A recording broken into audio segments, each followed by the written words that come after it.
So, students, a very good afternoon to all of you. Hope you are all fine at your places.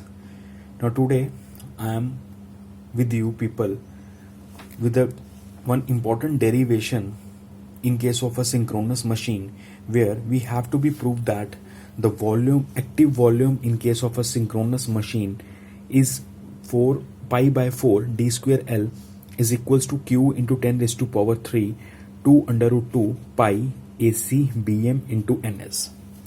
Now, before discussing this derivation, first of all, we have to be noted down what are these notations. Here, this D is called as the armature diameter, L is called as stator core length, Q is the output, AC is the specific electrical loading, Bm is the flux density, and Ns is the synchronous speed. Now, what we have to do, we know that in case of a synchronous machine, Q is equals to C naught D square L into Ns, where this C naught is called as output coefficient. So from this equation, we have D square L is equals to Q upon C naught Ns. This is your equation number 1. We know that in case of a synchronous machine, your output C naught is equals to 1.11 pi square BAV AC into 10 raised to power minus 3. So let it be, we are assume your KW is equals to 1. So your output C naught is equals to this value. And from this equation, what we have to do, your D square L will be given by this equation. Is it clear to all of you? Now, what you had to do, this 10 raised to power minus 3 when goes to the upward, it will become as q into 10 raised to power 3 and rest of all the terms remain same. So this is your second equation. So what will we have to do? We have to divide this equation number 2 by 4 on both sides. Now, when I divide this equation number 2 by 4 on both sides, we get this equation. Is it clear to all of you?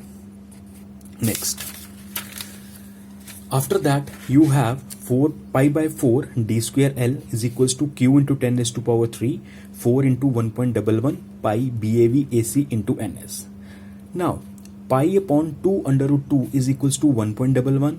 So what I should do, मैंने इस value की जगह ये वाली value को substitute कर दिया आपकी अबव इक्वेशन में and you get this equation. Clear? Now here this BAV is basically the specific magnetic loading and this Bm is basically magnetic flux gap density. So I have to convert this specific magnetic loading into specific gap density. So for that thing we have the relation that is specific magnetic loading BAV is equals to 2 upon pi into Bm. So what should I do? I can substitute this BAV value into this equation. So you are getting pi by 4 d square L is equals to q into 10 raised to power 3 2 under root 2 pi square Bm 2 upon pi AC into Ns. So when we solve this value, you are getting a value pi by 4 d square L is equals to q into 10 raised to power 3 2 under root 2 pi Bm AC and Ns. I think it will be understood to all of you. It is clear to all of you. Now, one of the most important point that you kept in mind while calculating this value or while driving this relation, that in case of a synchronous machine,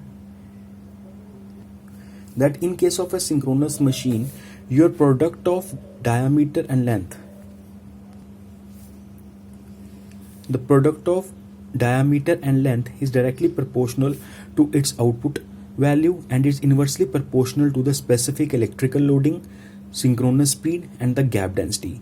So if we change the value of specific electrical loading or a speed, your main dimension will change.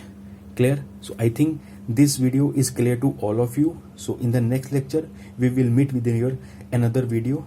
Thank you so much.